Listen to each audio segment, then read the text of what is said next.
Hello and welcome to episode number 5. We've gotten 5 episodes now of the Throwing Strikes podcast, and I'm here with Nick Hanhan, a former high school baseball player at Archbishop Riordan High School, part of the San Francisco Giants groundskeeping team, and he studied economics and sports business at the University of San Francisco.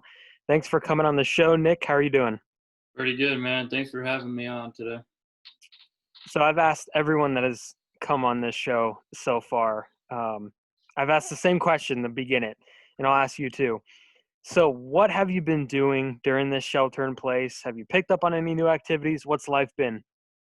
I've been watching a lot of baseball, a lot of Korean baseball, trying to get into that. It's a little different game. I'm enjoying it. I've been playing a lot of MLB The Show and a lot of out of the park baseball. I don't know if you're familiar with that. It's a computer baseball game. Yeah, I don't know. I've been trying to pass the time, staying busy and whatnot. That's awesome. So we've been obviously dying, and I'm sure you're in the same boat as I am, but we've been dying for baseball. And it sounds like Major League Baseball and the Players Association will continue to discuss, will continue in discussions in terms of getting back on the field and all the good stuff. So what are your levels of optimism on this subject in terms of bringing baseball back? Do you think we're on the right track? What's your thoughts there? Honestly, as of now, I feel like we should start preparing for 2021 at this point. I just saw a tweet a minute ago saying how the first proposal wasn't really something the Players Association liked. I think they're asking for more of a pay cut for the players. I think it was like 50%. Jeff Passan mentioned. So at this point, it could be something where bigger players sit out. Blake Snell touched on it, how he's not liking the pay cuts and he's not really getting paid much as it is. So I don't know. It's something to look forward to this week because I know they're discussing it more this week. So let's get into now your baseball career. Growing up, I'm sure baseball was always the main sport you grew up playing. So talk a second about your upbringing in the game, how you got started playing baseball. Let's touch on that for a sec. So I started. Me and my brother. I have a twin brother. So we started playing in South City. We grew up there, playing all through ponies and Joe DiMaggio's and stuff. We started high school baseball at Sarah. Didn't like Sarah, so we transferred to Riordan sophomore year. We played baseball at Riordan sophomore, junior, and senior year. Really loved Riordan and what Brandon Ramsey brought to the program.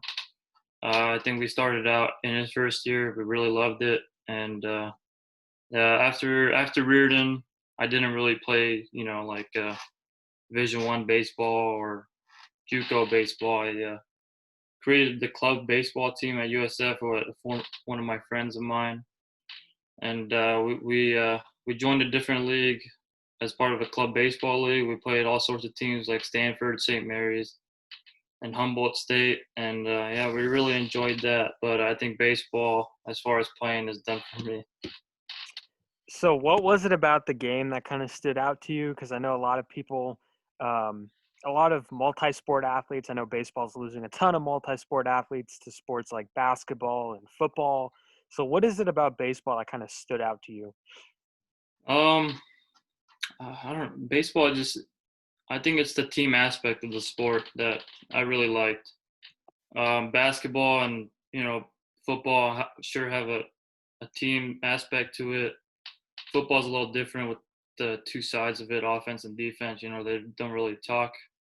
But baseball, it's 9 guys having to compete every single day, and I don't think I really experienced that until Riordan.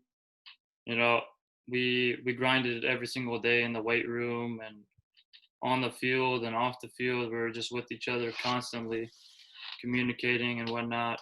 I think the team aspect of it is really what I liked about baseball. People dislike the slow aspect of it, but I think that's the beauty of it. Having to strategize and thinking ahead. And I think that's what baseball really, incorporates well. 100%. So I looked at your overall high school numbers at Riordan, according to Max Preps. Yeah. Um, it showed across all levels 262 batting average. I don't think obviously it said 43 at bats, more plate appearances obviously, but I don't think that's the whole story. But obviously, those are pretty solid numbers.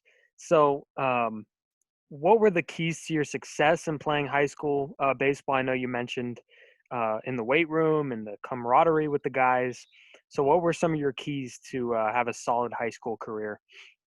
I think just staying consistent and being one of those guys that shows up all the time. I think Coach Ramsey, when he first started there, we were having trouble getting guys to come out, and it was always the same core group. Me and a few buddies of mine, and it was just we weren't really the best guys on the field yet, but it demanded a lot of work outside the scenes, and I think that's what made us stand out when it came to the season, and developed a great relationship with the coach. Yeah, I think the max prep stats tell a different story. I was hurt my senior year, so I didn't really get to play much. Tore my meniscus early in the season. Junior year was my first season on varsity, and we were battling for position time at a position I didn't really play, third base. But I thought I did pretty well. I thought, I don't think much was expected from me, but I think I surprised a couple people that season. So yeah, I really enjoyed my time there at Riordan, and credit to Coach Ramsey for bringing the program to where it is now. So you had the distinct honor of playing with, you mentioned your brother, at the high school level. So I actually had a pair of Reardon, well, one pair of Reardon brothers on here for episode number 1, the Blecka brothers, who are also from South City. So that's kind of funny. So what was it like playing with your brother? I'm sure not a lot of people get to do that. So what was that like for you playing with him? I think I had a different perspective of it. I have a twin brother, as I mentioned, so we're the same age, same everything. I thought it was pretty fun, honestly. We didn't really battle for the same positions, which was cool. So we get to support each other in different spots. I was an infielder, he was an outfielder. We kind of had the same play style. We're pretty, we were the fast guys on the base paths. Came in as the notorious pinch runners when it mattered. Yeah, he was. He had a. People would say he had a stronger arm. I was a. He'd argue he was a faster runner, but I was a better hitter for sure. It was pretty unique, I'd say. Just having someone to compete with, and then going home with, and still competing on different stuff. So I think that's a unique thing that most people don't get to experience. So who's the favorite son? I think it's hard to say right now. Me being the older one, I'd say me. But then again, him being the younger one and moving away for college, I think he'd be the favorite one. So you mentioned you graduated and head to USF. Um, was baseball something you still originally wanted to continue? I know you mentioned the club team, and we'll get to that in a second. But I know after high school is when a lot of kids quit, and a lot of kids kind of get intimidated by the more talent. And you look at the numbers. Little league, there's a lot of kids. High school, there's less. College, there's less. Minor leagues, less. Big leagues, completely less. So what was that outlook for you, like going into college? Did you like have any thoughts about trying out for the big team there? Division One for USF, I attended a few meetings, but I don't know. After I graduated high school, I kind of felt fried a little bit with baseball, and I wasn't sure if that was something I wanted to pursue. I wanted to, get the best education, and I felt like I definitely could have played junior college baseball at Skyline or City, but for some reason I decided I didn't want to, and I wanted to get the best education I could at that point, and I went to USF, and then a semester into it, I started to regret that decision a lot. I really missed the game, and that's where the club baseball aspect came in. So yeah, we created the club baseball team my second semester, and we just took off running since then. So playing club baseball often goes overlooked in college, and it takes a backseat at times to the main team, like you mentioned, the Division One team. So how fun was it? Was that opportunity to playing in that atmosphere? It's not a lot of pressure on you, kind of like how maybe the D1 team would. So what was that like playing in that atmosphere? Honestly, I loved it. It was, it was kind of hands off. You got to do, your regular college stuff, go hang out with your friends on the weekends and stuff.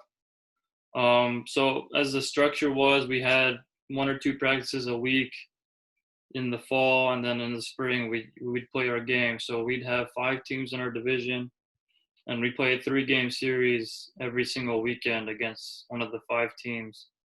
And essentially, one of the team in first place would make it to the playoffs in Los Angeles, I think. And we finished in second in my sophomore junior year. We missed it by 1 game to Stanford both times, which is unfortunate, but Stanford was loaded. Um, yeah, I thought it was a lot of fun. We got to travel to different places, and we went to Humboldt. You know, like a 6-hour drive from here. We got to experience a different culture up there.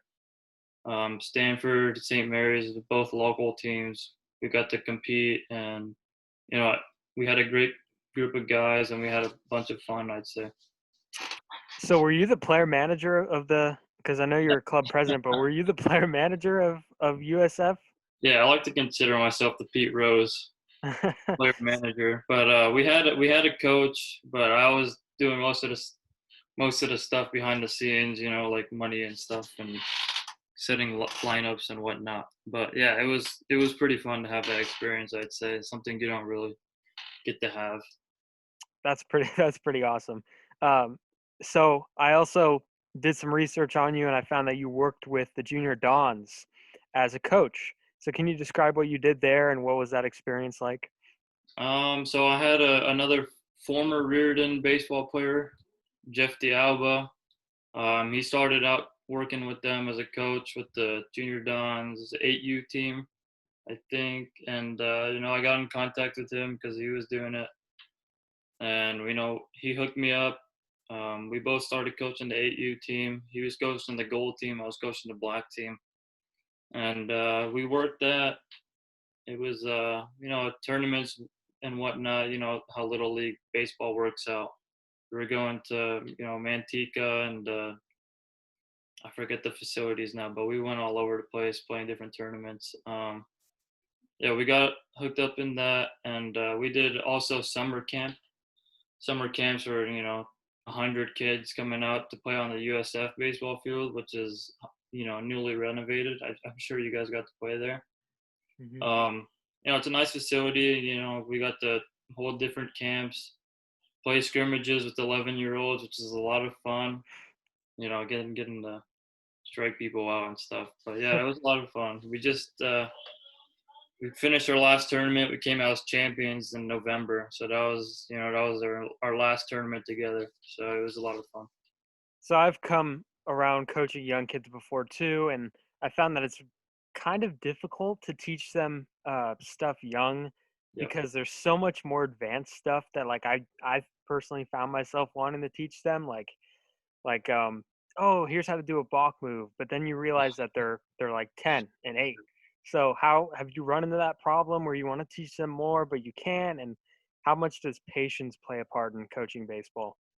It's yeah, like you mentioned, it's pretty difficult. Trying to teach them stuff that Ramsey taught us at Reardon, it's kind of hard. They're trying to understand the basics and get the ropes down, but then again, you want to see them get better. Um, it kind of feels like you're doing the same thing over and over again, but they're just not getting it because you know how little kids are. It's like in one ear through out through the other. But it's just reinforcing the same stuff when you're coaching them. So getting the basics down is what you need to focus on. So I mentioned earlier that you studied economics and sports management at USF. So I always think when I think of baseball and economics, I think of that scene in Moneyball where Yeah. Billy Bean says under his breath to Peter Brand, "Baseball and economics." So in what different ways have you kind of combined the two? I actually got the inspiration for economics from that scene itself, honestly. So, I've been a big baseball fan, not just playing, but statistics and analytics I've been getting into. I feel like that really, you know, that was something I really wanted to do and still something I'm still looking to do. I've been working with economics for 4 years. I'm looking to get my master's now. I've been in contact with a lot of people and working in the front office with the MLB and San Francisco Giants, trying to get something. I had something lined up, but the season ended it, and I'm working on different stuff right now. Different analytic stuff with R. I'm not sure if you've heard of it, but I've run different projects working with Moneyball stats and using them for different teams. I ran a 2010 San Francisco Giants Moneyball project, and it was a lot of fun. It's something I'm looking to continue to get better at. So being a very analytical driven guy, how much time did it take for you to start understanding these new advanced metrics that kind of have cemented themselves as like a mainstay in this game? So how long did it take for you to understand them? Um, I'd say when I was playing at Riordan, I really didn't like him. We had a team manager, one of my best friends, Brian Guo. He was the guy that kept pushing me to look at them and stuff. Um, it wasn't until I'd say 2 or 3 years ago I really started to understand them and get a hold on what they meant. Stats like WOBA and WRC. It's like to the common person, you're like, what is that? But my friend Brian just kept, he kept sending me articles and stuff. You're like, yeah, you need to study up on this, study up on that. And yeah, he was a team manager, and now he works for the UCLA football team with Chip Kelly. So he's gonna be a special one, I'd say, in that field. That's awesome. So you mentioned out of the park baseball before, and I had to come back to it because I play it too, and I've been doing some historical franchises, and I literally Googled like worst teams of all time, and I'd take like a 3-year period and try to kind of bring that team back. So what do you do in OOTP? Do you do stuff similar? What's kind of your strategy in that game? Oh, like I've mentioned, Brian, my friend Brian, we usually do a random number generator. So every single time we play, we go on a random number generator. So we get 1 through 30, and basically we'd go 1 through 15 AL, 16 through 30 NL, and we just pick a random team and go from there. We set the budgets the same, do different settings and stuff, and we just try to do our best. Usually we play a 10-year season or franchise, trying to get as much trophies as we can. I think right now we're doing the Mariners, and it was kind of tough, but surprisingly, we both won a World Series within 3 years with the Mariners, which is surprising with how bad their team is right now. Hmm. But yeah, that's usually what we've been doing. I see a lot of people doing 25-man Mike Trout teams and Oh yeah, I've seen that. Shohei Yeah. Ohtani teams, but yeah, I haven't really done too much historical stuff yet. Mm. So um, you clearly have the blueprint of like the mold of what you want to do. So what are some goals that you have as doing this as a possible career moving forward? You mentioned you're in communication with some people in the in front offices. So what are some goals for you? What's your ideal career in baseball? Um, I'd say work in baseball operations, specifically with the Giants. I grew up rooting for them. I work for them now, and I just love coming to the yard every day to work. I know I wasn't really too thrilled about being on the groundskeeping team when I first started, but I ended up loving it a lot, and I miss it a lot. Um, Ideally, I really want to work with the Giants just because I want to. It feels that much better to see your team win, and I want to be part of that. With that being said, I'd say baseball operations with any team would be a dream come true.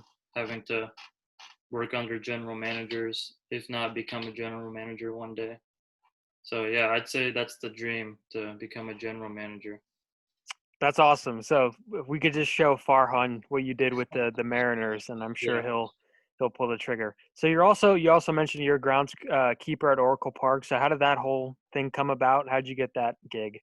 So the club baseball team actually helped me get that one. One of my buddies, Sam Therian, is ball boy for the Minnesota Twins, and he came to study at USF, and we linked up with the club baseball team. And he had mentioned he's just started groundskeeping with the Giants. So he said he had one connection that he can get in. So he got me the job there, and I started in February or March last season, and it kind of got off to a rough start. I'd say it was rain delay after rain delay. I think it was like my first 11 shifts were just Oh, rain delays and tarps, and it was brutal. I think the first time I did it, you don't expect the tarp to go 50 feet in the air, but you're having to do high knees for 300 feet down the line, and I fell on my first time, and since then I just been trying to sprint as fast as possible. But it's pretty fun seeing, we have diverse group, so it'd be college students to 70-year-olds. So you'll see 70-year-olds booking it down the line trying to pull this tarp. So it's pretty fun, especially when the crowd gets into it. They start cheering and stuff. so on an average day during the regular, and I should say this first. At least you're in San Francisco, so there's not a lot of rain delays that you have to deal with. But um, so on an average day during the regular season, what is your schedule like? What time do you get to the park? What time do you leave? Just give me a schedule, like a day in the life of a Giants groundskeeper. Yeah. So we vary it up. There's 3 different shifts. So a typical day or night game, there would be guys coming in at 8 to 4:30. They're the guys that are mowing the grass, prepping the mounds and the bullpens and the plate. We'll have a swing shift guy, which is usually me. Would come in from 11 up until 7:30, so first pitch. Basically, I'd be in charge of getting the tracks ready, dragging the track, watering the track, setting up for home bullpens, visitor bullpens, sometimes, or setting up for batting practice as well. It was usually the best shift I felt because you get to interact with the players and stuff. During the game you're not supposed to, but that swing shift you can talk to whoever you want pretty much. Um, the late game shift that a lot of people enjoyed, that would be at 5 o'clock up until maybe 2 in the morning. Ooh.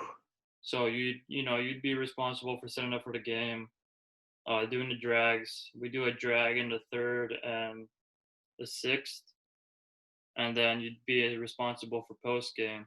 And I usually tried to avoid the night games, the night shifts. I think I did. I don't know if you remember. There was that streak of like 4 extra inning games in a row, and those were the only night games I did. So I got a bad rap for that. Became the extra inning guy on the crew. Was that the series against the Mets? I think it was the Mets or the Nationals. I can't remember which one. I'm pretty sure it was the Mets. There was an 18 inning game that we Mhm. worked. Me and Sam. I mentioned he was part of the club team. We worked the 18 inning game. We had a game for club baseball at 8 in the morning. Got home around 4 or 5. But yeah, it was pretty bad. But it's good memories now. So are you still going out there during this shelter in place? So are you guys still considered essential? Because I mean, if the Giants, for whatever reason, return home and start workouts there, which I've Yeah. heard is a possibility, as opposed to Scottsdale, they'll need some kind of playable field. So have you still been going there? Are you guys allowed there? What's going on with that? I haven't been back since mid-March. I think most of the part-timers were, they were told that they'll come back when the seasons, they get more information about it. As of right now, we have 3 or 4 guys going back once a week just for maintenance, like mowing. Yeah, people aren't allowed in right now. It's kind of crazy what's going on, but it's part of the issue. Um, as of right now, there's not really much information yet, but if things start to get going with these negotiations and stuff, I'm sure we'll hear more about when we could come back into work. So I got one more question for you, and I don't know if you're allowed to speak on this, and I know it might be a separate project, but everybody on Twitter is wondering about these center field bullpens and Yes. how the bullpens have moved to center field from down the lines. I remember a couple years ago, Mac Williamson tripped on. He had like the best 2 weeks of his life up until that point. Yeah. He tripped on it, and he ended up in Korea afterwards, and never saw Mac Williamson the same like that 2 week stretch prior. So, do you know anything about those bullpens and the move just beyond center field? I do. Yeah, I was on the front line. I was watching it every single day. Um, we took out the bullpens, which is pretty difficult, I'd say, having to pickaxe the whole thing. Right now, I think it's in the middle stages of it. They were starting off pretty slow, and we were getting worried of how it wasn't going to get ready before the season started, and then everything happened. And I think right now they're planning on doing the home bullpen in left center and then the visitor bullpen in right center.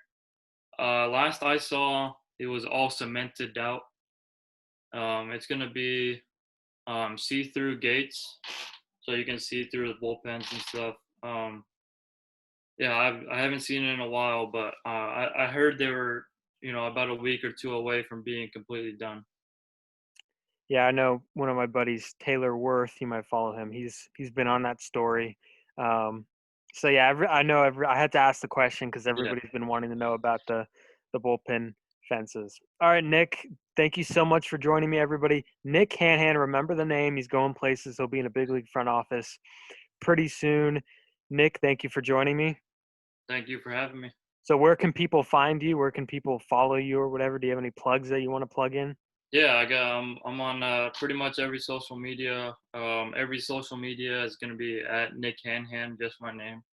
Instagram, Twitter, LinkedIn, if you want to follow me. Um, yeah, I'm doing all sorts of things. If anybody wants to play out of the park baseball or just talk baseball, I'm open for it. Start different stuff on franchises and stuff. So yeah, just ready for baseball to come soon. Awesome. You can follow us on Twitter at Strikes Podcast, on Instagram at Throwing Strikes Podcast, and we don't have a Facebook yet, but we're going to start that up. All right. Everybody have a good day, and thank you for listening.